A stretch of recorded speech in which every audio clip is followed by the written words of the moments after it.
राधा वल्लभ श्री हरिवंश। राधा वल्लभ श्री हरिवंश।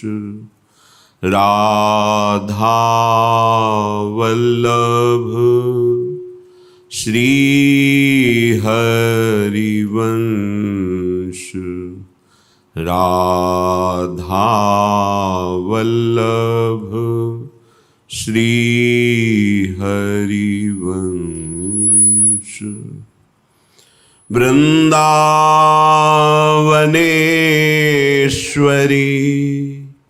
तवैव पदारविन्दम् प्रेमामृतैकमकरन्द रसौघपूर्णम्।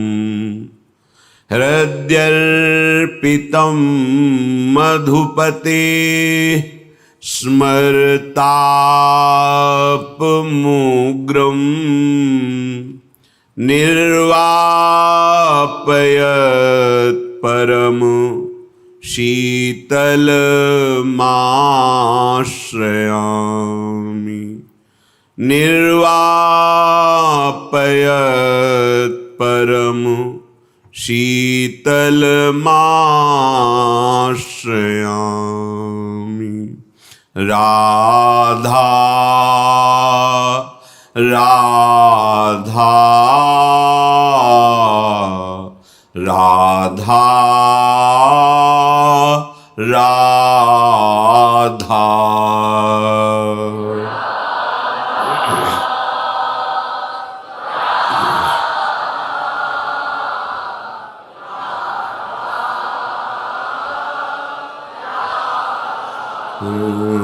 राधा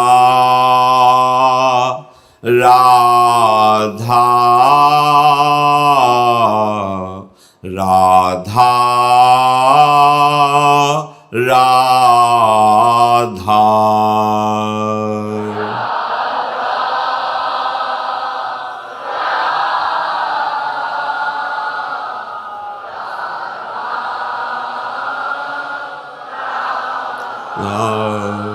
राधा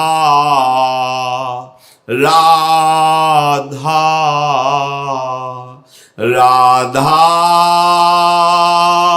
राधा।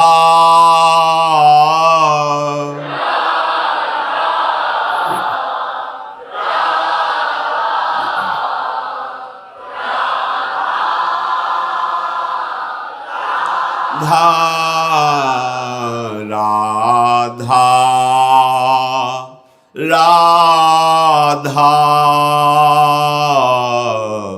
राधा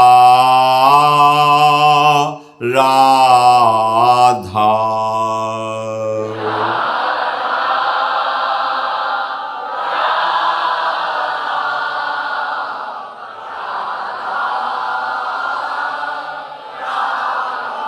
राधा राधा राधा राधा। राधा राधा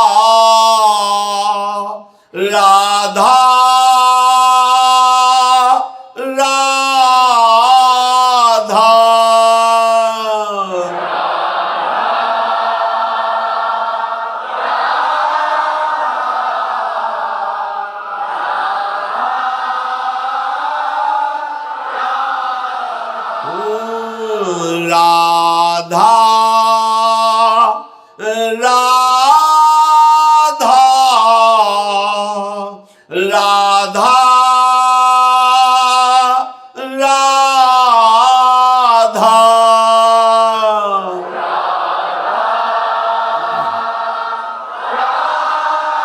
राधा।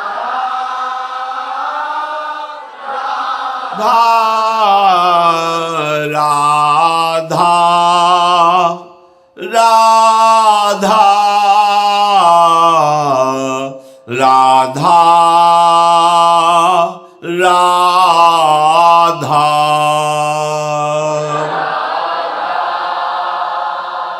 राधा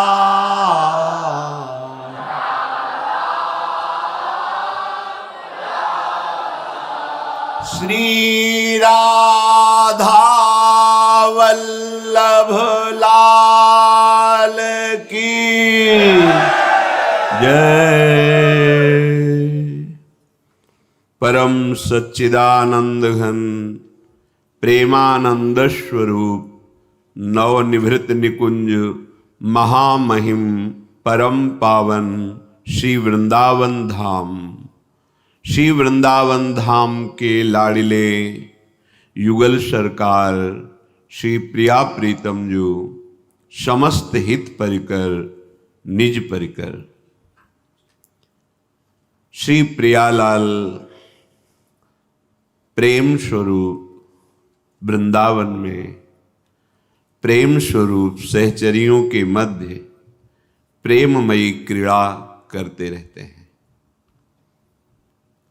जो इन प्रियालाल के चरणार बिंद में अपने अहम को समर्पित करके निरंतर चित्त के द्वारा चिंतन करना, मन के द्वारा इन्हीं की सेवा का संकल्प करना, बुद्धि के द्वारा यही हमारे सर्वस्व हैं ऐसा निश्चय करना और अहम पूर्ण दासत्व को प्राप्त हो जाना, कर्तृत्व भोक्तत्व भाव विहीन प्रिया प्रीतम के चरणों का अपनापन, ये देहाभिमान रहित स्थिति होती है। हमारी स्थिति अभी देह में है, इंद्रियों में, इंद्रियों के भोगों में, इसीलिए विधि निषेध और बहुत से सिद्धांत हैं।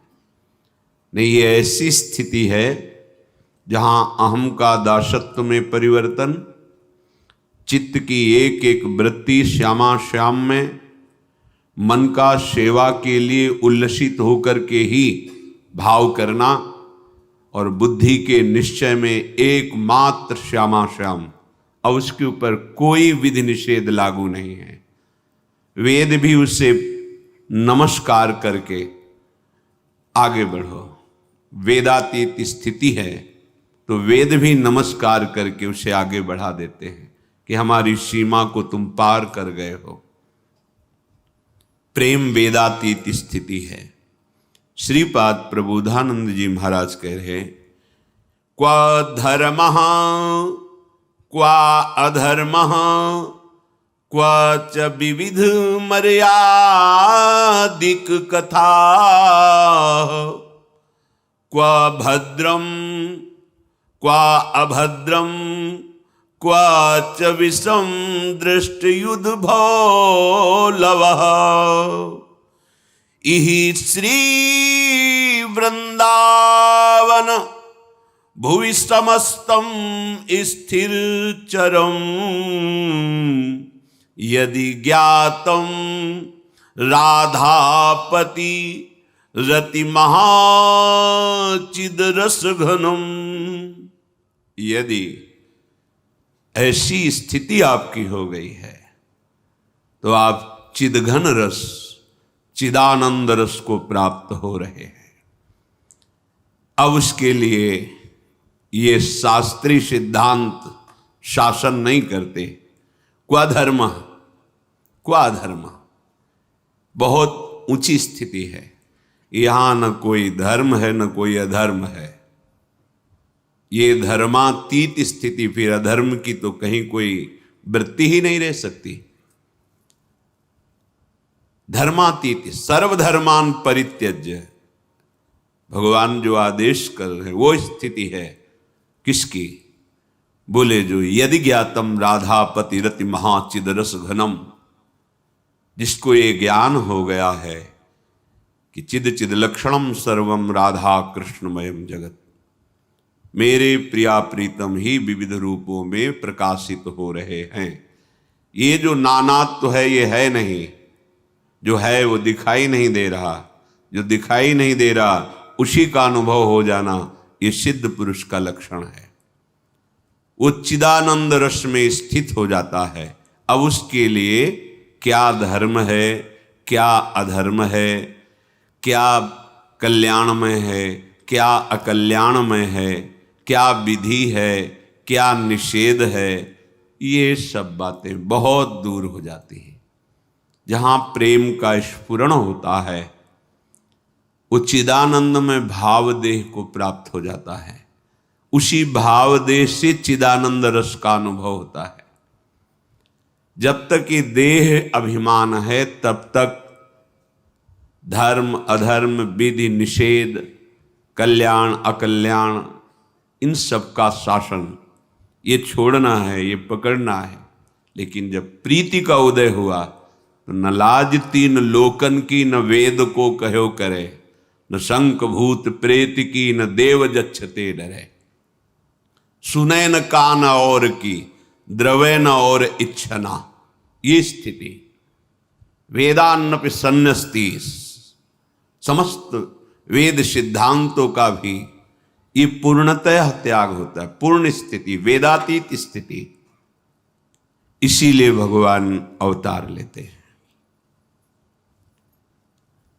हमारी देह भाव में स्थिति है, मन और इंद्रियों के साथ भोगों में विचरण कर रहे हैं।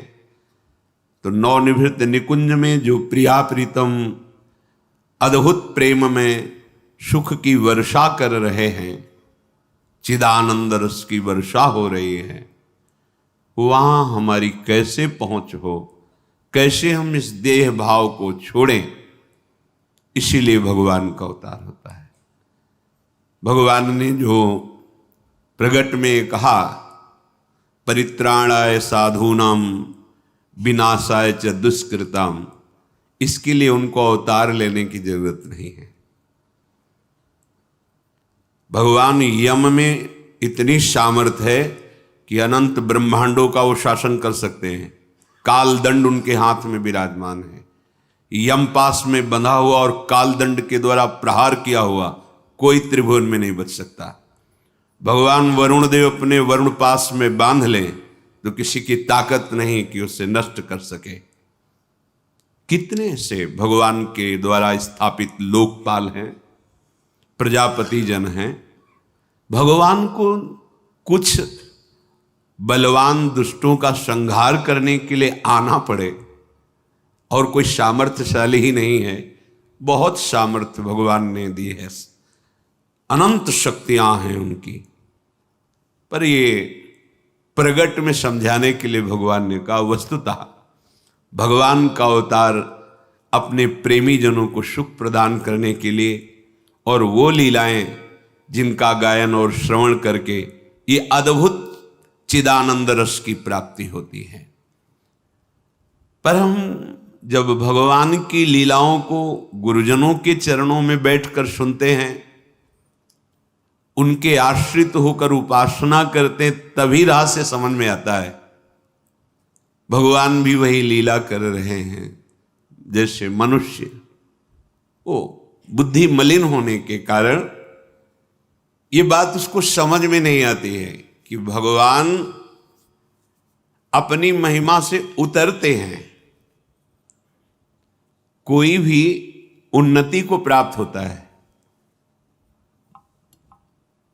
मन पर विजय प्राप्त करना, इंद्रियों पर विजय प्राप्त करना, अपने स्वरूप का अनुभव करना, ये उन्नति प्राप्त हो रहा है। और भगवान अवतरित होते हैं, उतरते हैं, अपनी महिमा से घटते हैं हमारे लिए। पर ये जो महापुरुषों का संग नहीं किए हैं, बड़ी बुद्धि मलिन है। भगवान की लीला में न कोई स्त्री है न कोई पुरुष है। भगवत स्वरूप होकर भगवान की लीला में प्रवेश पाया जाता है। गोपीजन कोई स्त्री नहीं है, सखाजन कोई पुरुष नहीं है, ये सब चिदानंदमय स्वरूप है। जो नहीं जानते हैं वो उपहास करने लगते हैं। भगवान ने शास्त्रों गोपियों के साथ रास किया तो ऐसा ऐसा। भगवान ने माखन चोरी की, भगवान ने चीरहरण किया, भगवान ने ऐसे, भगवान के ही वचन है श्रीमद् भगवद गीता जी में, अवजानन्ति मां मूढ़ा मानुषीं तनुमाश्रितं परम भावमजानन्तो मम भूत महेश्वरम। मैं महान ईश्वरों का भी ईश्वर हूं, ये कृपा करके बता रहे हैं। समस्त भूतों का, समस्त ईश्वरों का भी ईश्वर हूं। भगवान वृंदावन बिहारी लाल की एक अंश से नारायण भगवान का प्रादुर्भाव होता है। गर्ग संहिता में पढ़ना, एक सखी प्रकट होती है तो 4 मुख वाले ब्रह्मा, 100 मुख वाले, 1000 मुख वाले ब्रह्मा, ऐसे ब्रह्मा की पंक्ति लाइन लगी हुई है। 4 भुजा वाले नारायण, सहस्त्र भुजा वाले नारायण। वो सखी पूछती, तुम किस ब्रह्मांड के ब्रह्मा हो, क्या सूचना दूं श्री भगवान को, कौन से ब्रह्मा हो तुम, कौन से नारायण हो। अब आपको लगता है एक ही नारायण, एक ही ब्रह्मा है। अनंत ब्रह्मांड, अनंत ब्रह्मांडों के अधीश्वर किससे प्रकट है? प्रभु बिहारी विहारिंजो। ये श्रीमद् भागवत में व्यास भगवान कह रहे हैं कि सब भगवान के अंश से पर भगवान श्री कृष्ण पूर्ण परमात्मा, पूर्ण भगवान निकुंज से पधारे हैं ब्रज में लालजू, नारायण के अंश से पधारे कंस की जेल में। इन्हीं से सब प्रकट हुए हैं। भगवान नारायण की नाभि कमल से भगवान ब्रह्मा का प्रादुर्भाव, भगवान ब्रह्मा की भ्रकुटी से रुद्र का प्रादुर्भाव। तो सृजन, पालन और लय, ये तीनों लीलाओं के लिए सतोगुण, रजोगुण, तमोगुण। तमोगुण भगवान रुद्र, रजोगुण भगवान ब्रह्मा, सतोगुण भगवान विष्णु, भगवान नारायण। ये स्वीकार करके सृष्टि की जो लीला है उसको पूर्ण करते रहते हैं। पर हमारे निकुंज बिहारी दूरे सृष्टि आदि वार्ता। अब जब तक भजन नहीं होगा, आपका हृदय पवित्र नहीं होगा, तब तक आप परम पवित्र उत्तम श्लोक भगवान को कैसे जान जाएंगे, भगवान की महिमा को कैसे जान जाएंगे। तो ये जो मूर्ख लोग हैं, भगवान कह रहे हैं अवजानन्ति माम मूढ़ा मानुषीम तनुमाश्रितम परम भाव मजानंतो मम भूत महेश्वरम। ईश्वरों के ईश्वर भगवान हैं। ध्येयम सदा परिभवग्नम अभीष्ट दोहम तीर्थास्पदम शिव विरंच नुतम शरण्यम भृत्यार्तिहम प्रणतपाल भवाब्धिपोतम वंदे महापुरुष ते चरणारविंदम। शिव विरंच नुतम शरण्यम, भगवान शिव ब्रह्मादि जिनके चरणों का आश्रय लेकर के भवाब्धिपोतम है, भव समुद्र से पार होने के जहाज हैं इनके चरणारविंद। तीर्थास्पदम, जितने भी तीर्थ हैं इन्हीं के चरणों से प्रकट हुए हैं। बड़े बड़े महापुरुष जिनके चरणों का ध्यान करते रहते हैं ये प्रभु। पर इनको मूढ़ता होने के कारण हम नहीं जान पाते। मूढ़ता का स्वरूप है मोघाशा, मोघ कर्माणो, मोघ ज्ञाना विचेतसः राक्षसी मासुरीम चैव प्रकृतिम मोहिनीम श्रिताः। मूर्ख कौन है, मूढ़ पुरुष कौन है? भगवान कह रहे हैं इनकी व्यर्थ आशाएं होती रहती। मोघ आशा में, मोघ आशा, कैसे धन प्राप्त करूं, कैसे भोग प्राप्त करूं, कैसे, बस मोघ आशा। आशा ही परमम दुखम, और ये मोघ आशा में ही परम दुख में डूबे रहते हैं। पर उनको मलिन हृदय होने के कारण ऐसा अनुभव नहीं होता कि मैं दुख के मार्ग में बढ़ा जा रहा हूं, फंसता जा रहा हूं, दुख पर दुख बढ़ता जा रहा है। हमने जो भी उपाय किया वो दुख निदान के लिए, लेकिन बढ़ा दुख, इसका मतलब गलत है, लौटना चाहिए। हम जिस मार्ग में चल रहे वो गलत मार्ग है। मोघाशा, मोघ कर्मणा, ये मोघ कर्मणा, ये जितने भी कर्म करते सब व्यर्थ के, न शास्त्र प्रमाणित, न किसी को सुख प्रदान करने वाले, न इनको सुख प्रदान करने वाले। भय, चिंता, शोक, विषाद, जलन, दुर्गति, ये व्यर्थ के कर्म करते रहते हैं। जो मूढ़ पुरुष होते हैं, जिनको भगवान कहते हैं अवजानन्ति माम मूढ़ा मानुषीम तनुमाश्रितम, तो मूढ़ पुरुष कौन है? जो मोघ आशा, व्यर्थ की आशाएं करता रहता है। देखो, आशा से ही आशा को काटना है। अगर आशास्य दास्यम वृषभानुजायास, तो ये मोघ आशा नष्ट हो जाएगी। प्रभु के दासत्व की आशा हृदय में प्रकट हो जाए, प्रेम सहित हुलसात सेवा श्यामा श्याम की जय मन ई भांति, दिन दिन प्रति अनुराग शो, खत्म हो जाएगी। ये व्यर्थ कर्म नहीं है, ये व्यर्थ आशा नहीं है, ये सच्चिदानंद प्रभु के मिलन की आशा समस्त दुराशाओं को भस्म कर देगी। प्रभु के चरणारविंद की सेवा के निमित्त किया हुआ कर्म वो आपको भगवत प्राप्ति करा देगा। वो मोघ कर्माणो नहीं है, व्यर्थ कर्म नहीं है, वो सत्य है। मोघ ज्ञाना, ये जो राक्षसी प्रवृत्ति के होते हैं, जिनमें कुमति की प्रधानता होती है, ये आसुरी मोहिनी प्रकृति का आश्रय लेते हैं। इनमें विवेक नहीं होता, ये अविवेकी होते हैं। ये ज्ञान की बातें तो करते हैं, पर वो सारा ज्ञान व्यर्थ होता है। जिसका प्रयोग नहीं किया गया, अपने आचरण में नहीं उतारा गया, जिस जानकारी को, शास्त्र ज्ञान को अपने आचरणों में नहीं उतार पाए, अपने अनुभव में नहीं ले पाए, वो ज्ञान किस काम का? सूरवीरता की डींग हाँकता रहे और शत्रु को पराजित करने की जगह वो पीठ दिखा के भाग जाए, तो किस बात का वो शूरवीर? ये ज्ञान की बातें करते रहते हैं, पर वो व्यर्थ होती, बेकार होती है।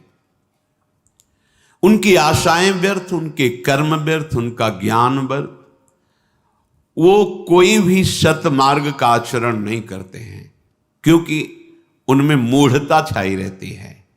ऐसे जो मूढ़ पुरुष हैं, वो ये नहीं जानते कि जिनकी सत्ता स्फूर्ति पा करके, जिनकी एक शक्ति जिसका नाम माया है, वो अनंत ब्रह्मांडों का सृजन निमेष में कर देती।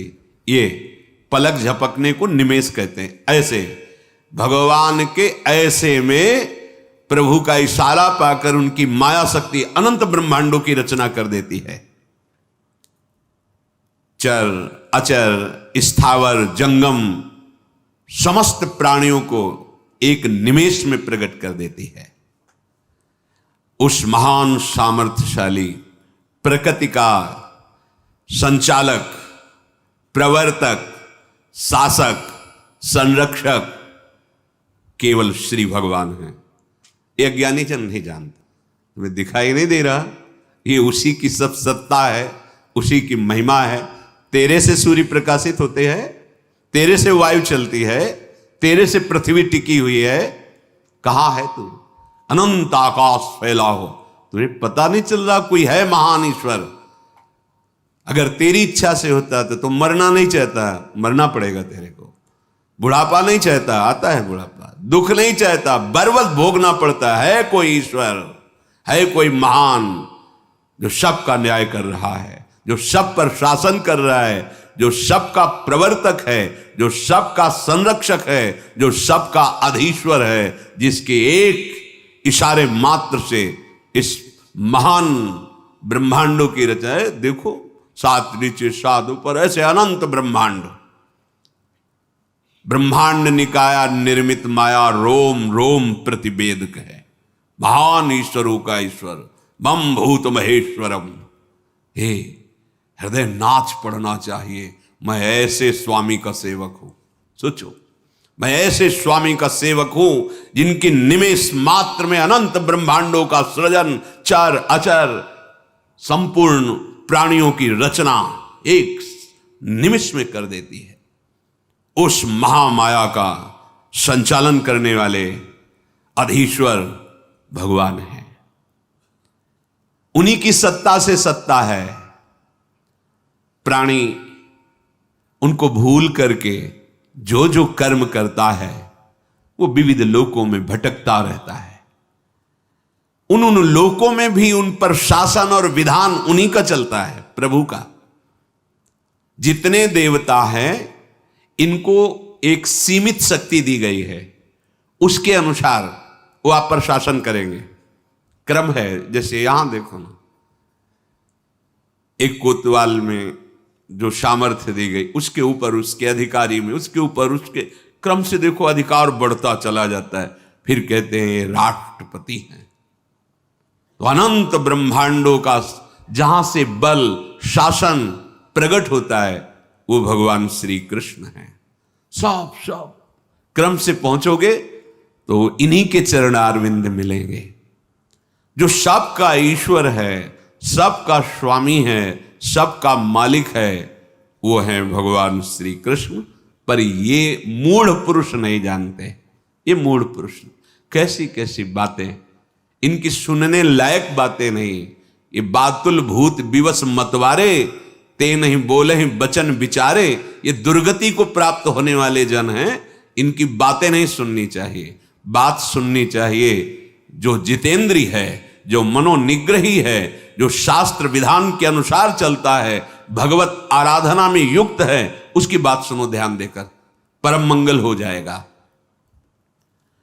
परम भावम, सर्वोत्कृष्ट भाव, ये तभी समझ में आता है जब सर्वोत्कृष्ट भाव प्राप्त महापुरुष का संग होता है। भगवान तो सबके हृदय में है, पर क्या आप आनंद को प्राप्त हो रहे हैं? आनंद सिंधु मध्य तो वासा, सबके हृदय अछत विकारी, पर सकल जीव जग दीन दुखारी। इसीलिए मोरे मन प्रभुस विश्वासा, राम ते अधिक राम कर दासा। राम जी तो बैठे हैं पर सब चराचर जगत दुखी हो रहा है आनंद सिंधु के बैठे रहने पर। अगर भगवान को प्राप्त कोई महापुरुष मिल जाए फिर ये छुप नहीं सकते। फिर आनंद सिंधु पर्दा हटाकर त्रिगुणात्मिका माया का और भय प्रकट कृपाला दीन दयाला, यहां हृदय में प्रकट हो जाएंगे।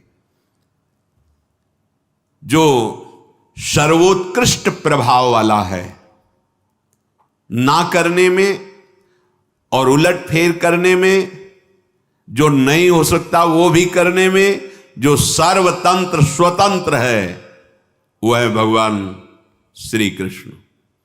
कर्म, क्लेश, विपाक, विकार जिनका कोई स्पर्श नहीं कर सकता, वह है भगवान श्री कृष्ण। जो क्षर से, अतीत और अक्षर से उत्तम है, वो पुरुषोत्तम। वेद और शास्त्रों में जिन्हें पुरुषोत्तम नाम से कहा गया है, वो प्रभु। ये मूढ़ लोग ऐसे प्रभु का परिचय नहीं प्राप्त कर पाते और वो समझते हैं जैसे अन्य मनुष्य, वो मुझे मनुष्य जानकर मेरी अवहेलना कर देते हैं, उपहास करते हैं, अवज्ञा करते हैं।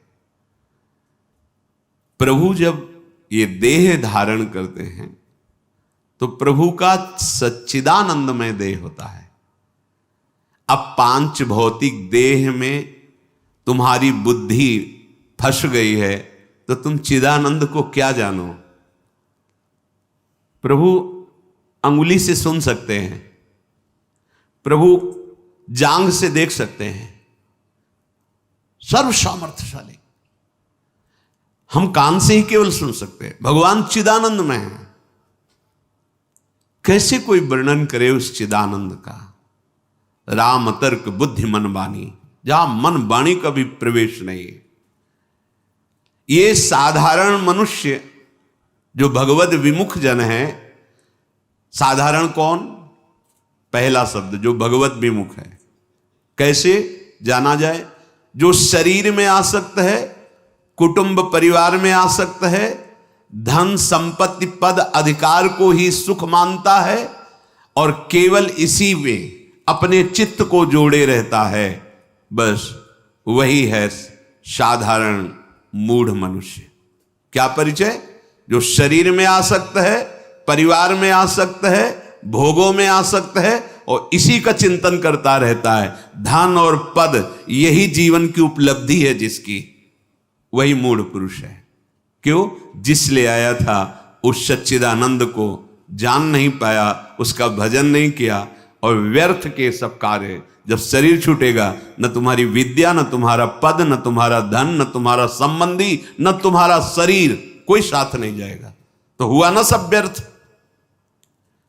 वो इच्छित पदार्थों को मिलने से बड़े हर्षित होते हैं और ना मिलने से वो क्रोधित हो जाते हैं। ये मूढ़ पुरुषों का स्वभाव है। जो उत्तम पुरुष हैं वो प्रिय और अप्रिय की प्राप्ति में हर्ष और शोक को प्राप्त नहीं होते, क्योंकि वो भगवान के चरणारविंद के चिंतन से समत्व को प्राप्त हो जाते हैं। साधारण प्राणी जैसे अपने कर्म के अनुसार जन्म लेता है, फिर बढ़ता है, फिर मर जाता है, वो ऐसा भगवान को भी समझते हैं। पर कभी गौर से देखिए, 16 वर्ष की अवस्था के बाद भगवान की अवस्था नहीं बढ़ती। भगवान हर समय नौ किशोर रहते हैं। शास्त्रों वर्ष भगवान श्री राम जी ने राज्य किया है, शास्त्रों वर्ष। प्रभु श्री कृष्णचंद्र जी 125 वर्ष, पर रहे नौ किशोर ही हैं। प्रकट लीला सच्चिदानंद बपू से प्रकट होते हैं, फिर वात्सल्य में, जो वात्सल्य भाव से सिद्ध महापुरुष माता पिता बनने का अधिकार प्राप्त किए, उनकी प्रार्थना से वो बाल रूप हो जाते हैं। बाल रूप से 16 वर्ष की अवस्था तक बढ़ते हैं, बस वही स्वरूप बना रहता है। ऐसा नहीं होता कि प्रभु 40 वर्ष के हो गए, 45 वर्ष के, तो शरीर का जो प्राकृतिक ढंग है वो आ गया, ऐसा नहीं। हर समय नौ किशोर रहते हैं। दाढ़ी मुझे सब नहीं भगवान कहती। और कभी भगवान जिसे युद्ध आदि में प्रवृत्त हुए हैं, तो ऐसा नहीं कि रक्त स्राव हुआ हो, जहां दिखाई दे वो ब्रह्मानंद, क्योंकि भगवान के तन में पंचभूत वाला शरीर ही नहीं है, चिदानंद है, तो लीला दिखाई देती है। कोई भी बाण भगवान के श्रीअंग में प्रवेश नहीं कर सकता, क्योंकि कोई भी बाण है वो पार्थिव है और भगवान का अंग चिदानंद में सच्चिदानंद रूप आए। अगर ऐसा कहीं चित्र दिखाई दे कि भगवान के बाण लगा रक्त प्रवाह, वो कल्पना है उसकी। चिदानंद में ये सप्तम धातु नहीं होती, हड्डी, त्वचा, रक्त, मांस, मज्जा, ये सब नहीं होता। चिदानंद बपू है भगवान। वो भगवान के शरीर को साधारण मनुष्य शरीर मानते हैं। बहुत सी ऐसी भगवान की लीलाएं हुई, अगर ध्यान से देखो तो आपको अनुभव होने लगेगा ये चिदानंद का ही प्रभाव है। पार्थिव शरीर में सामर्थ्य नहीं है। जहां बछड़े और गौओं ने जल को मात्र पिया, वो पधार गए थे, सब मृत हो गए थे। उसमें लालजू विहार कर रहे हैं, कालिया का मर्दन कर रहे हैं। अगर वो पंच भौतिक तन हो तो प्रभाव पड़े ना, क्योंकि ये सब अवतारी हैं, गाय भी बछड़े भी। पर भगवान के चिदानंद बपूम से अब उनमें प्रभाव पड़ गया विष का, लेकिन प्रभु के नहीं पड़ा। दावानल लगा, प्रभु आग पी गए, उनके प्रभाव पड़ जाता। गोपीजनों की बाह्य देह प्रकृति जनित दिखाई देती थी, क्योंकि जब उनके पतियों ने उनको रोका, प्रसंग में ध्यान देना, तो शरीर को रोका और वो पहुंच गए चिदानंद बपू से। चिदानंद बपू युक्त ऊपर से पोशाक रूप पांच भौतिक देह, लेकिन प्रभु की बाहर भी, जैसे हमारी आत्मा अलग है, हम अलग हैं, स्थूल देह, सूक्ष्म देह, कारण देह, ऐसा भेद प्रभु के देह में नहीं। चिदानंद आत्मस्वरूप।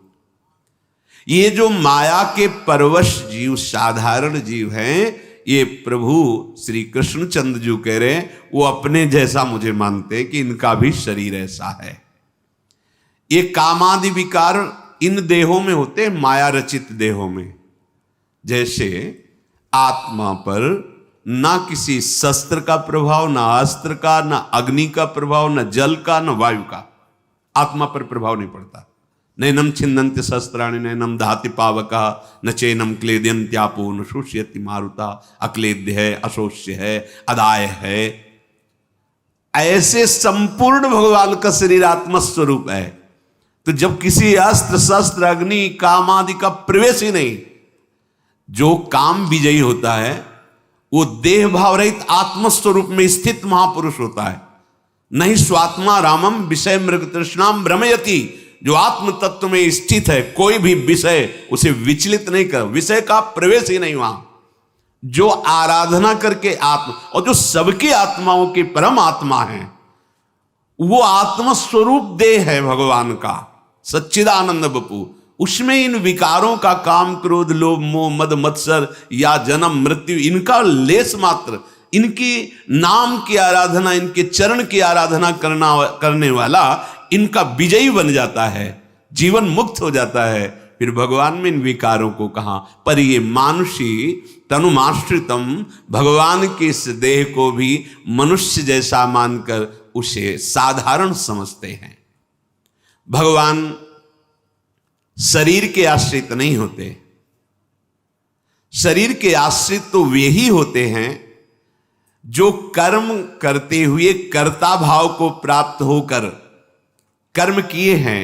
उनको कर्म भोग भोगने के लिए शरीर मिला है, सुख भोगने के लिए देव शरीर, महान दुख भोगने के लिए यातना शरीर, दुख सुख मिश्रित भोगने के लिए यहां मृत्यु लोक में शरीरों की प्राप्ति होती है।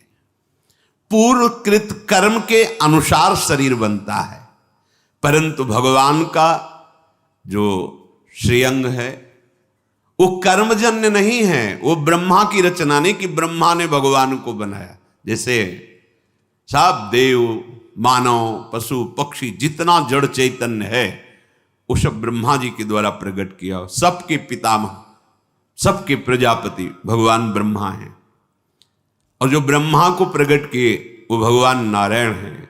जो भगवान नारायण जिनके अंश हैं वो भगवान श्री कृष्णचंद्र जो हैं, निकुंज बिहारी हैं। भगवान किसी की रचना नहीं है, स्वप्रकाशित हैं, स्वयं प्रकट हैं। भगवान का शरीर कर्मजन्य नहीं है। इच्छयात वपुषः, भगवान स्वतंत्र रूप से आत्मस्वरूप से, कोई शासन नहीं, कर्म का शासन नहीं, माया का शासन नहीं। हम सब प्रकृति के अधीन होकर जन्म लेते हैं, भगवान प्रकृति को अधीन करके प्रकट होते हैं। भगवान जैसे मत्स्य अवतार, कच्छप, वाराह आदि अवतार लेते हैं, तो ये कोई कर्म बंधन से तिर्यक योनि को प्राप्त कच्छप वाराह थोड़ी है, नहीं, चिदानंद रूप धारण करते हैं, शरीर के आश्रित नहीं होते। जैसे हम और हमारा शरीर अलग है, मैं तत्व जो है आत्मस्वरूप, शरीर पांच भौतिक है। ऐसा नहीं कि हम शरीर के आश्रित है, जो जो कर्म करेंगे उनका फल भोगना है। भगवान कैसा नहीं, भगवान का चिदानंद बपू है, और उनकी जितनी चेष्टा होती सब चिदानंदमयी होती है। अब हमारे अंदर वो ज्ञान नहीं है तो हम उन्हीं चेष्टाओं को कर्म बंधन से युक्त प्राणियों से तुलना करने लगते हैं। कैसे कोई भगवान से तुलना कर सकता है? कैसे कर सकता है? भगवान आद्य गुरु शंकराचार्य जी ने कहा, मैं ब्रह्म हूं, इसकी सिद्धि के लिए सब उनके सिद्धांत है आचार्य चरण के, कि स्वयं मैं ब्रह्म हूं, ब्रह्म के सिवा कोई है नहीं, वही ब्रह्म मैं हूं। अहम ब्रह्मास्मि, अयम आत्मा शिवोहम। लेकिन वो एकांत में क्या कह रहे हैं?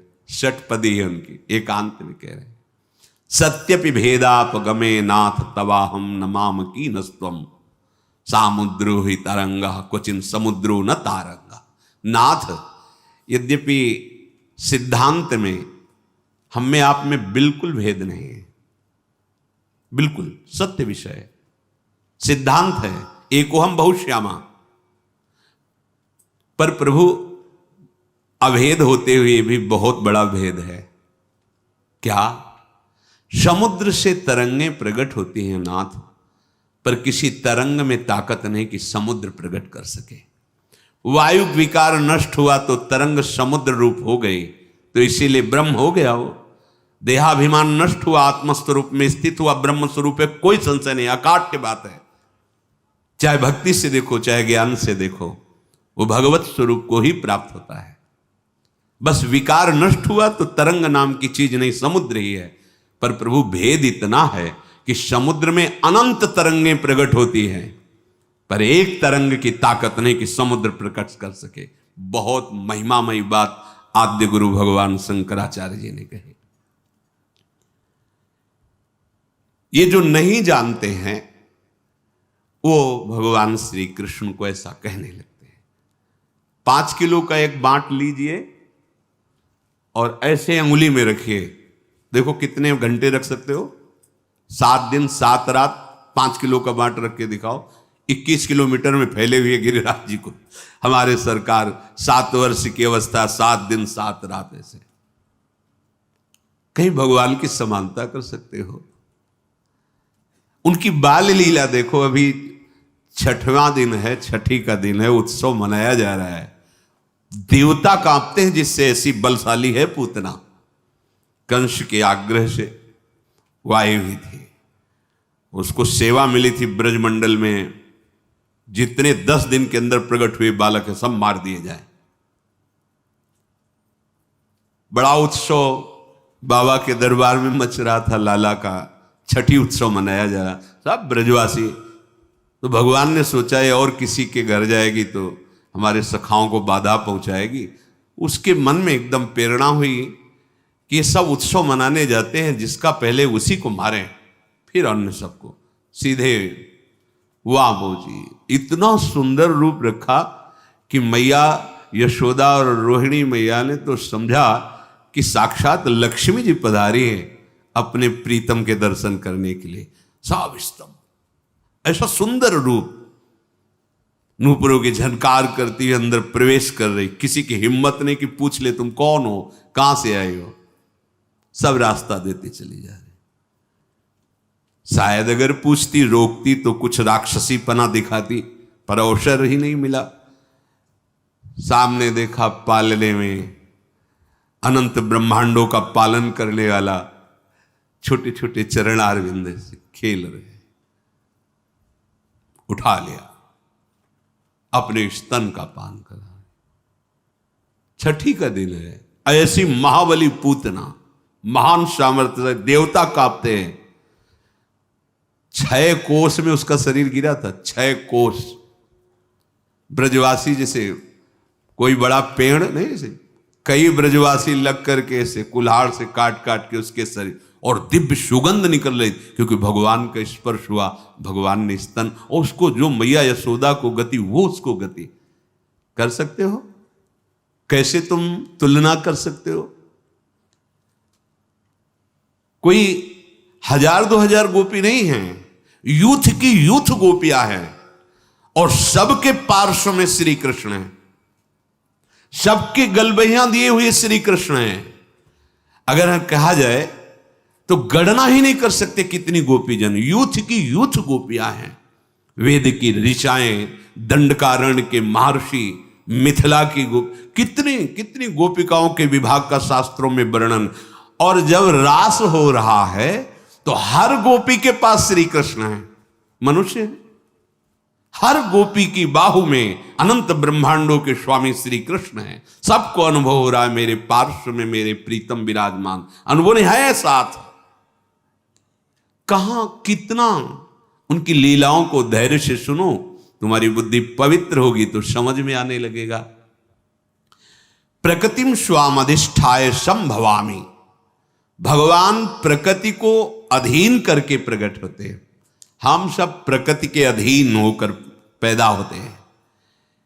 सामान्य प्राणी प्रकृति के परवश होकर जन्म लेता है, प्रकृति के आश्रित होकर कर्म करता है। भगवान परम स्वतंत्र हैं, वो प्रकृति की अध्यक्षता में प्रकट होते हैं।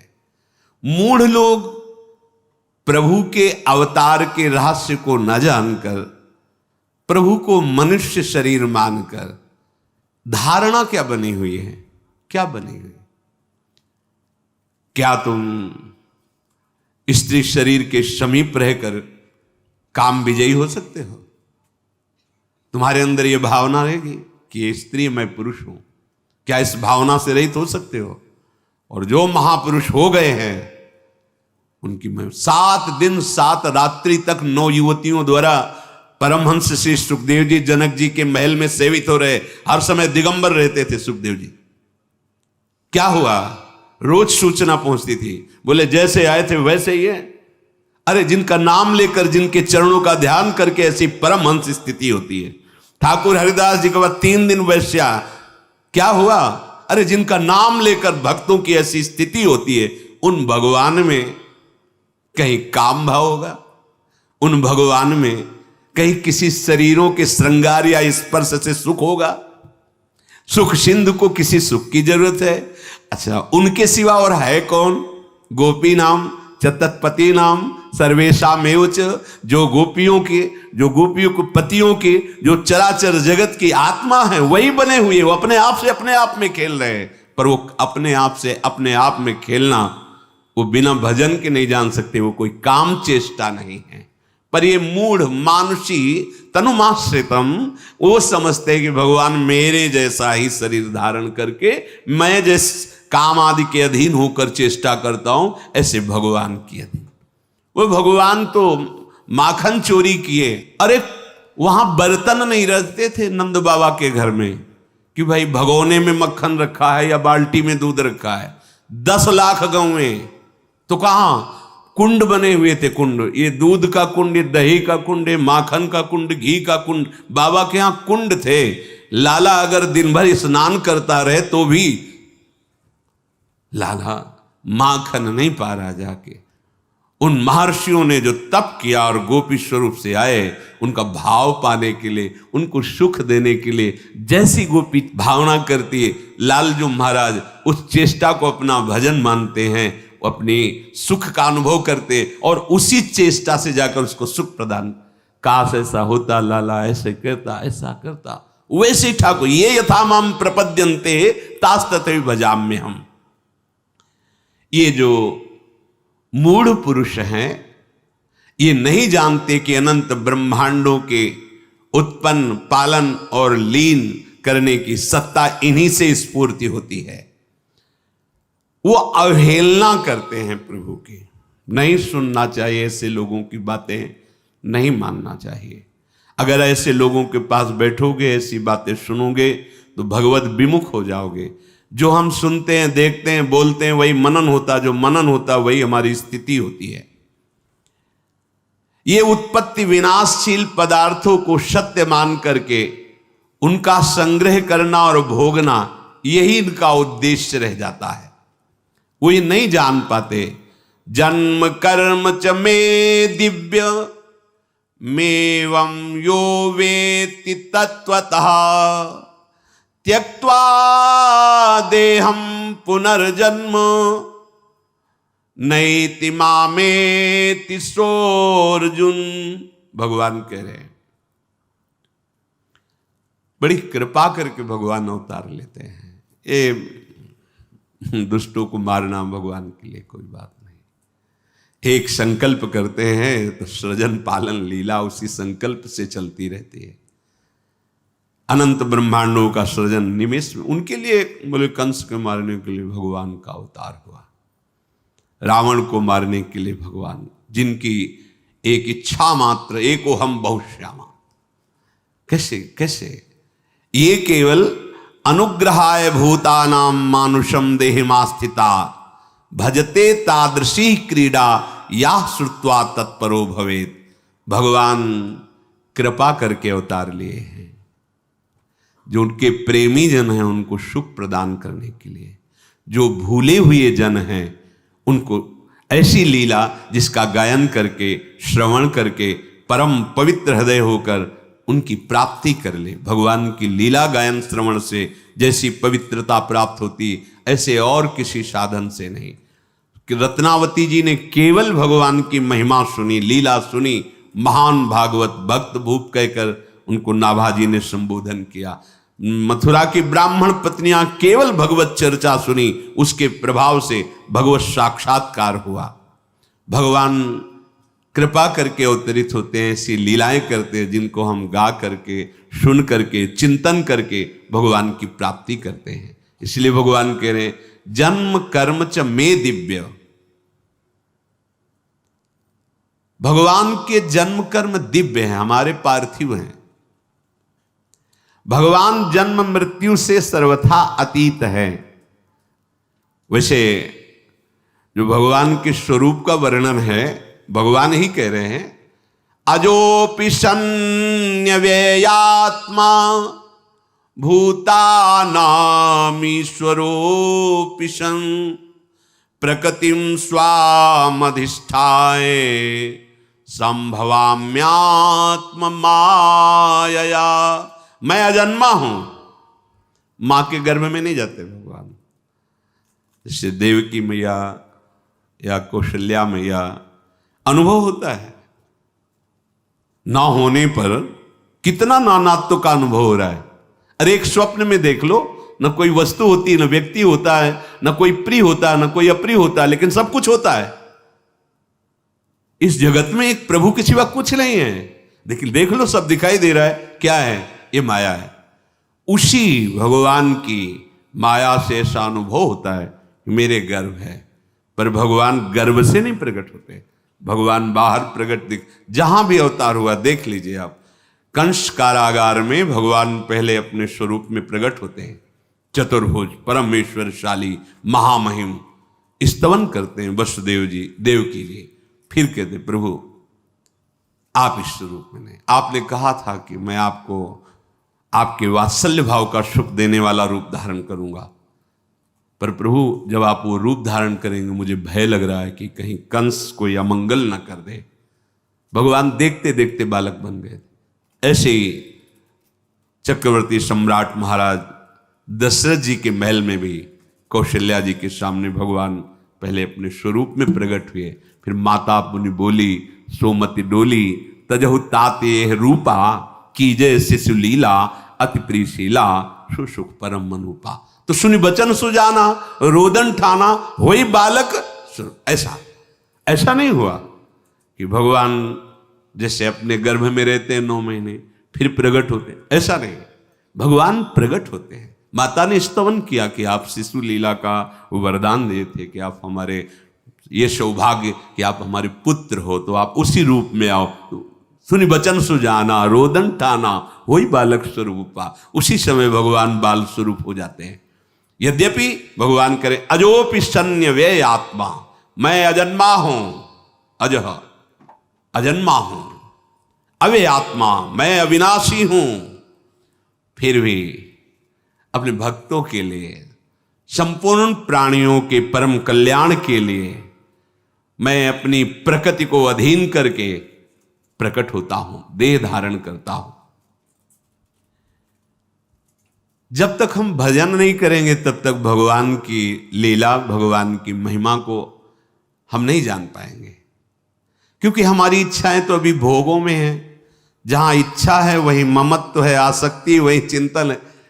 कैसे जान पाएंगे? जब तक उनका चिंतन नहीं है तो कैसे जान पाओगे?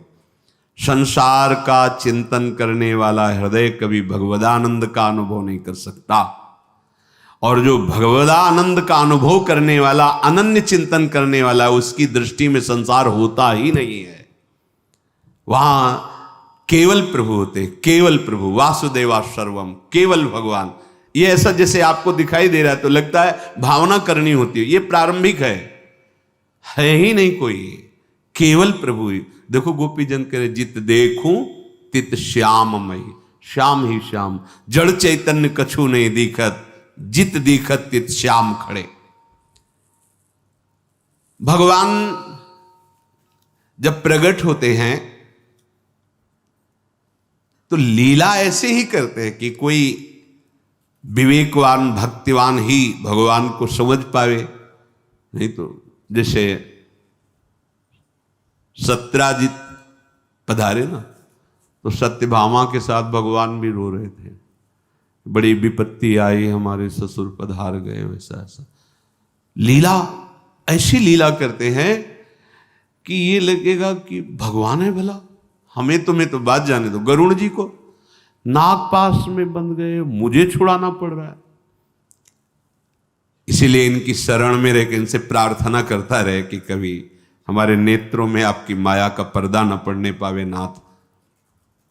भगवान की लीलाएं अलौकिक हैं। भगवान का चिदानंद धाम है जहां अनादि अनंत, अनादिकाल से अनंत काल तक उनकी चिदानंदमयी लीला होती रहती है। उन्हीं भगवान को सर्वांतर्यामी रूप से निराकार भाव से उपासना की जाती है। जब अवतार लेते हैं तो सगुण साकार, इसीलिए हरिराम व्यास जी और बड़े बड़े महापुरुष कहते हैं निर्गुण सगुण ब्रह्म ते न्यारे, दोनों से बिलग, क्योंकि इन्हीं से है वो हमारे बिहारी बिहारिंजू, जो नित्य वृंदावन चिदानंद धाम है, ये अपने महल में विराजते हैं बिहारी बिहारिंजू, और इन्हीं के अंश से सब ये लीलाएं होती रहती है। अब यहां से जब अवतार लेते हैं ब्रजमंडल में, तो यहां दो अवतारों की लीला आती है। एक भगवान के ऐश्वर्य अवतार जो कंस कारागार से नंदालय में पधारते हैं, और एक निकुंज से जो अद्भुत रास विलास लीला करते हैं।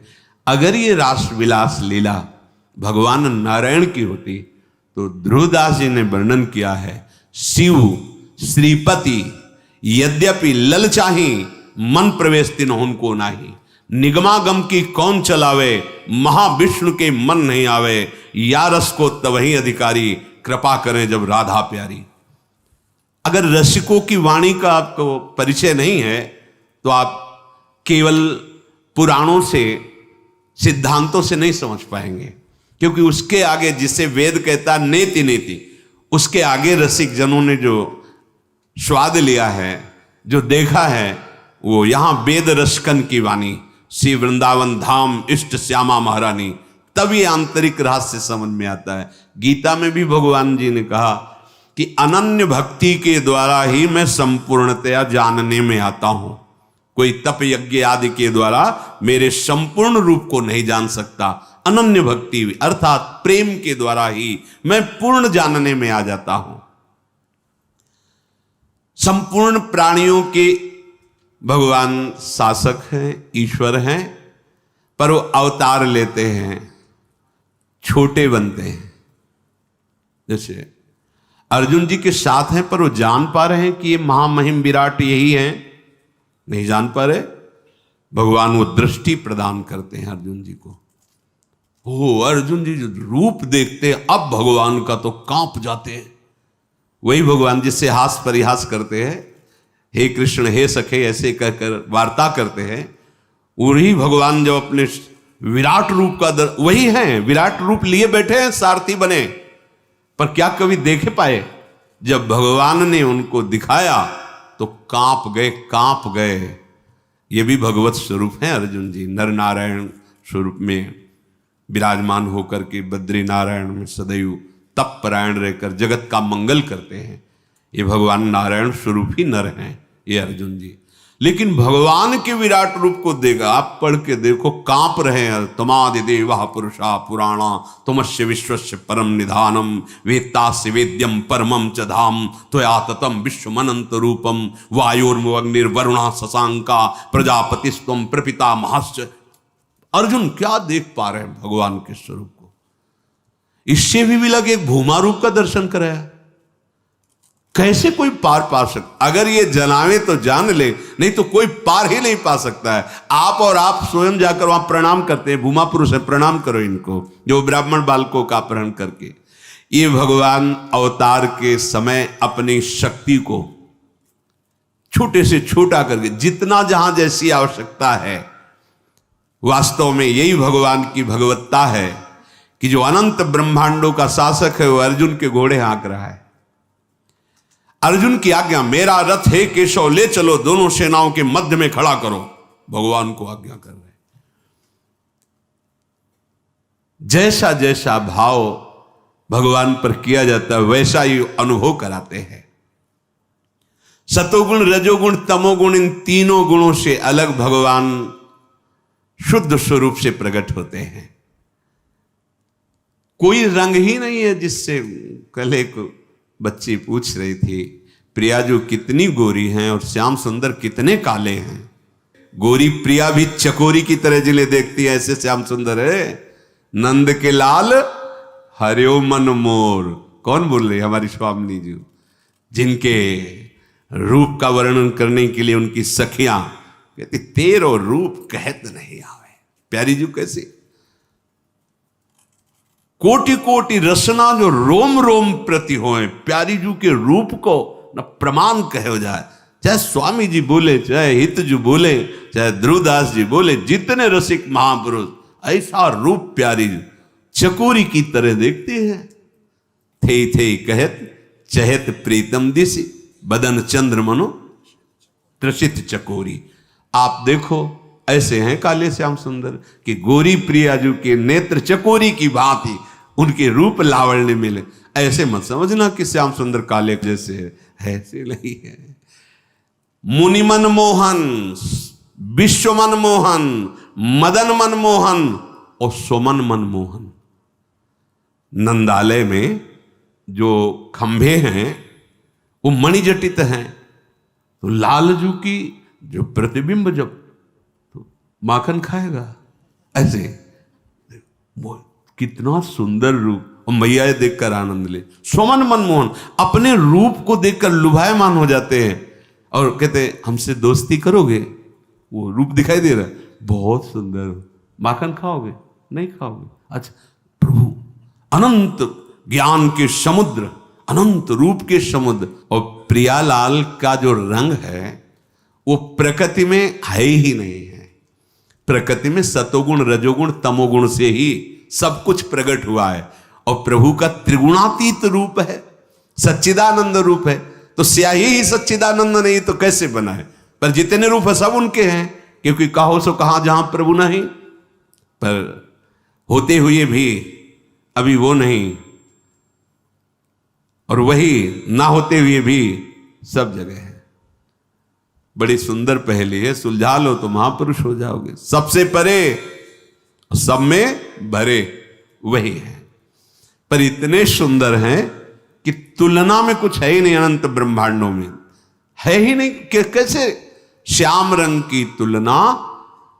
बस ऐसे समझो जैसे द्वितीया का चंद्रमा प्रकट हो तो शाखा, चंद्र शाखा में ऐसे, ओ देखो वृक्ष की डाल के एक हाथ ऊपर चंद्रमा दिखाई दे रहा है, ऐसे कि जैसे नवीन जलधर मेघ की कांति, जैसे केकी कंठाभ नीलम, पर नहीं है, उपमा नहीं। श्याम सुंदर की श्रीअंग कांति की तो बात जाने दो, उनका जो मोर पंख लगा हुआ है ना मुकुट में, मूर्छित हो जाओगे उसकी सुंदरता देख के। मोर है ही नहीं मोर पंख में ऐसा। दोनों अलग अलग करके दर्शन कराए जाते हैं जब उपासक आगे। चिदानंद में दिव्य कांति प्रकट हो रही मोर पंख में की। अरे उनके अंगों की तो बात जाने दो। भगवान शिव जब मुकुंद के चरणारविंद उनके ध्यान में आ जाते हैं ना तो उन्मत्त होकर तांडव करने लगते हैं। आनंद सिंधु के चरण ब्रह्मानंद में छके हुए मधुसूदन सरस्वती जी महाराज जब इनकी रूप कांति देखते हैं ना तो कहते कृष्णात् परम किमपि तत्व माम न जाने। अरे होश उड़ जाए, ऐसे ठाकुर है, ऐसी श्याम कांति है जिसकी उपमा ही नहीं है। ऐसा लावण्य लालजू का, रसदात्री प्रियाजू का ऐसा सौंदर्य, ऐसा स्वरूप। यही सुख प्रदान करने के लिए दोनों युगल सरकार अपने अंश से वृषभानु भवन में और नंदालय में प्रकट हुए। तो जो भगवान के जन्म कर्म दिव्य हैं, ये पहले स्वीकार करो। स्वीकृति से ही आपकी अध्यात्म उन्नति होती है। ध्यान रखना, अगर देहाभिमान भाव है तो बड़े से बड़ी साधना कर लो, उसका फल मिलेगा, ब्रह्मलोक तक पहुंच सकते हो, लेकिन जीवन मुक्त नहीं हो सकते, प्रेमी नहीं हो सकते। स्वीकृति, देह स्वीकृति तो ब्रह्मलोक तक जा सकते हो। बड़ी बड़ी साधना, बड़ी बड़ी तपस्या, मैं तपस्वी, मैं साधक, मैं त्यागी, मैं, उसका फल मिलेगा आपको। लेकिन इस मैं का समर्पण जब होता है तब जो दिव्यता आती है। ये समर्पण कब होता? पहली स्वीकृति हृदय में कि प्रभु हैं, प्रभु दिव्य है, उनकी लीला दिव्य है, उनका नाम त्रिगुणातीत है, उनका धाम त्रिगुणातीत है। किसी की मत सुनो। ये जो नाम की निंदा करते हैं, धाम की अवहेलना करते हैं, नामों में भेद पैदा करते हैं और नाना प्रकार की उपासनाओं में, ये भगवान की माया के द्वारा हमारी परीक्षा हो रही अपनी इष्ट निष्ठा की। किसी की निंदा नहीं करनी, पर अपनी इष्ट निष्ठा की, जो गुरु प्रदत्त नाम धाम रूप लीला। कोई भी ज्ञानी महापुरुष, कोई भी सिद्ध महापुरुष बिना नाम के नहीं है। खूब भ्रमण करके बड़े बड़े ब्रह्मानंद में छके हुए महापुरुषों के संग से बात अनुभव करके, वो भी नाम में ही लगे हुए। अनुभूति हो गई है, पर अपने आत्मस्वरूप प्रभु की सेवा में। हमने तो बड़े महापुरुषों को देखा शालिग्राम भगवान की सेवा करते, ब्रह्मबोध संपन्न महापुरुष। चरणामृत लेना, तुलसी चढ़ाना, प्रणाम, संन्यास, ब्रह्म मार्ग, ब्रह्म की अनुभूति करने वाले। हाँ, अरे सनकादि से बढ़कर कौन है? हरि शरणम, हरि शरणम। होश में कलयुग है, जिससे तुम्हारा काम बनेगा उसी को बिगाड़ दिया जाएगा, वही भाव बिगाड़ दिया जाएगा। मत सुनो किसी की बात, मान लो खुद तुम्हारा हृदय कहने लगेगा कि आप सत्य मार्ग में हो। भगवन नाम, भगवत लीला गुण गायन श्रवण और भगवत धाम, ये उपासना के विशेष खंभ हैं। इन्हीं पर प्रेम प्रसाद, प्रेम महल खड़ा होगा और उसी प्रेम महल में प्रिया प्रीतम की लीला में आपका प्रवेश होगा। भगवान का जन्म मृत्यु से सर्वथा अतीत स्वरूप है। कहीं ऐसा थोड़ी हुआ कि भगवान पधारे तो फिर उनके श्री विग्रह को संस्कार किया गया, कहीं ऐसा? अगर ऐसा कहीं तो ठीक नहीं है, क्योंकि भगवान अवतरित होते हो अंतर ध्यान हो जाते हैं। भगवान श्री राम अपने परिकर सहित सरयू में अपने साकेत धाम पहुंच गए। भगवान द्वारिकाधीश विमान आया, पहले उस जो बाण बेधने की लीला, उसको पहले पहुंचाया परम धाम, और आप अपने परम धाम को गए। भगवान का दिव्य जन्म और मृत्यु से अतीत स्वरूप है।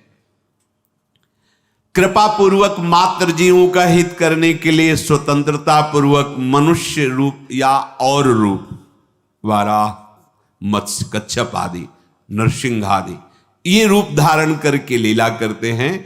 उनका जन्म कर्मों के परवश नहीं होता, वे अपनी इच्छा से शरीर धारण करते हैं। भगवान का साकार विग्रह, इसमें ना हड्डी होती है, ना मांस होता है, ना त्वचा होती है, ना रक्त होता है, न ये संतानोत्पत्ति आदि के रूप, क्योंकि ये पाप पुण्य मिश्रित शरीरों में होते हैं। सोचो, काम इन शरीरों पर अधिकार करता है। अरे आपके भाव पर अधिकार नहीं कर सकता काम, तो भाव देह और फिर चिदानंद आराध्य देव। बस जब तक भजन नहीं करोगे समझ में नहीं आएगा। लौकिक पांच भौतिक शरीर में ही रज और वीर्य होता है, उसी से ही संतानोत्पत्ति होती है। भगवान का विग्रह पाप और पुण्य और पंचभूत और इन सब सप्तम धातु से बिल्कुल बिलग है, नित्य है, अनामय है, अलौकिक है, विकार रहित है, परम दिव्य है। अन्य जीवों की अपेक्षा तो देवताओं के शरीर भी दिव्य होते हैं, पर होते वो भी प्रकृति रचित है। देवताओं के भी दर्शन ऐसे थोड़ी हो जाते हैं, कहां ऐसे दिखाई दे रहे हैं? और हैं आपके ही शरीर में वास कर रहे हैं, सारे देवता वास कर रहे हैं। अभी आराधना करो, वो प्रकट हो जाएंगे। जैसे हाथों में इंद्र का वास है, अलग अलग देवता हर शरीरों में, उनको कहीं बुलाने की थोड़ी जरूरत, तुम्हारे शरीरों में बैठे हुए हैं। भगवान जब स्वरूप धारण करते हैं तो जहां जहां प्रकट हुए हैं वो अपने स्वरूप में, फिर बाल रूप में। पर लोकाभिरामम स्वतनुम धारणा ध्यान मंगलम योग धारणा अग्नेया दग्ध्वा धामा विशत स्वकम। जो भगवत धारणा से और भगवत ध्यान से ही देखा जाता है रूप, पर जब अवतार लेते हैं तो सहज में वो ध्यान, उसको ध्यान धारणा करने की जरूरत नहीं होती। ये अवतार में सहजता होती है। प्रभु जब अवतार लेते हैं, प्रकट होते हैं, तो ये सहजता होती है कि जैसे योगी लोग धारणा और ध्यान के द्वारा फिर उसका अनुभव करते हैं, ऐसे सहज में दर्शन। जो ध्यान का विषय है वो सहज में, बड़ी कृपा, मानो कृपा की वर्षा करने के लिए ही भगवान अवतार लेते हैं। भगवान के विग्रह में महामुनियों ने देखा है, जैसे श्री वाल्मीकि जी आदि। ब्रह्मा जी भी स्तवन करते हैं ब्रह्म स्तुति में, बड़े बड़े। चिदानंदमय देह तुम्हारी विगत विकार जान अधिकारी, नरतनु धरेहु संत सुर काजा, कहु करहु जस प्राकृत राजा। एक बार सनकादि ऋषि जब भगवान के परम धाम वैकुंठ में जा रहे थे तो द्वारपालों ने उन्हें रोक दिया, तो सनकादि ने उन्हें शाप दे दिया। अपने अनुचरों के द्वारा सनकादि को रोका जाना सुनकर और शाप की बात सुनकर भगवान स्वयं पधारे। आगे सनकादि को नहीं जाने को मिला, अंतःपुर में नहीं पहुंचे, भगवान स्वयं पधारे। उस समय जब भगवान के दर्शन कर रहे हैं सनकादि, तो शब्द स्पर्श रूप रस गंध को जीते हुए महापुरुष सनकादि, अर्थात कोई भी शब्द, कोई भी रूप, कोई भी रस, कोई भी गंध, ये सनकादि को प्रिय नहीं लग सकते। ये विजय प्राप्त किए हुए महापुरुष हैं, परास्त नहीं कर सकती। प्रियता या अप्रियता का कहीं प्रश्न ही नहीं इनके हृदय में। पर जे ही देखा भगवान के रूप को, जे ही भगवान के श्री अंग में जो माला है, तुलसी है, उसकी गंध घ्राणेन्द्रिय में गई। भगवान के जे ही शब्द सुने, भगवान की स्पर्श की वायु जे ही स्पर्श की, तो शब्द स्पर्श रूप रस गंध पर विजय प्राप्त किए हुए महापुरुष ये विकल हो गए, इनकी चित्त की दशा बदल गई। तो क्या है ये? भगवान का सौंदर्य, भगवान का रूप कोई ये पांच भौतिक या जागतिक नहीं है। शब्दादि विषय गंध आदि में इतनी सामर्थ्य नहीं कि सनकादि को खींच सके, लेकिन इनका मन आकृष्ट ही नहीं, विचलित हो गया। प्रेम विकलता, खलबली पैदा हो गई। दिव्य गंध, दिव्य दर्शन, चिन्मय स्वरूप को देखकर सनकादि विकल हो रहे हैं। सनकादि जनक जी विकल हो रहे हैं। इन्हें विलोकत अति अनुरागा, बरबस ब्रह्म सुखै मन त्यागा। तो ये भगवान का अवतार, भगवान की लीला कथन श्रवण मनन करके हम इस माया पर विजय प्राप्त कर लें, इसलिए भगवान का अवतार हुआ है। अगर हम भजन नहीं करेंगे, सदाचरण नहीं करेंगे, भगवत चिंतन परायण नहीं रहेंगे, तो एक दो दिन आप उत्सव मना लो आस्तिकता के कारण, फिर इसके बाद आपका चिंतन वही विषय रहेगा ना, तो आनंद तो नहीं आया ना। नंद के आनंद है, ये तभी होगा जब यहां आनंद सिंधु जो हैं वो प्रकट हो जाए। वो तभी प्रकट होंगे जब आपका चिंतन अनन्य होगा। अन्य चिंतन, ये बहुत बड़ी बात है। यहां अपने लोग चूक करते रहते हैं। सुलभा भगवान शब्द बोले हैं, सुलभा, मैं उसके लिए सुलभ हूं। अनन्य चेता सततम यो माम स्मृति नित्य सा तस्याहम सुलभा पार्थ, मैं उसके लिए सुलभ हूं। बस चिंतन, चिंतन उसी का बनता है जो भगवान की लीलाओं का गायन करता है, लीलाओं का श्रवण करता है, और उनकी चरण सेवा करता है, सेवा विराजमान करता है, नाम कीर्तन करता है, नाम जप करता है, इससे अभ्यास ऐसा बन जाता है कि फिर प्रभु का चिंतन छूटता ही नहीं।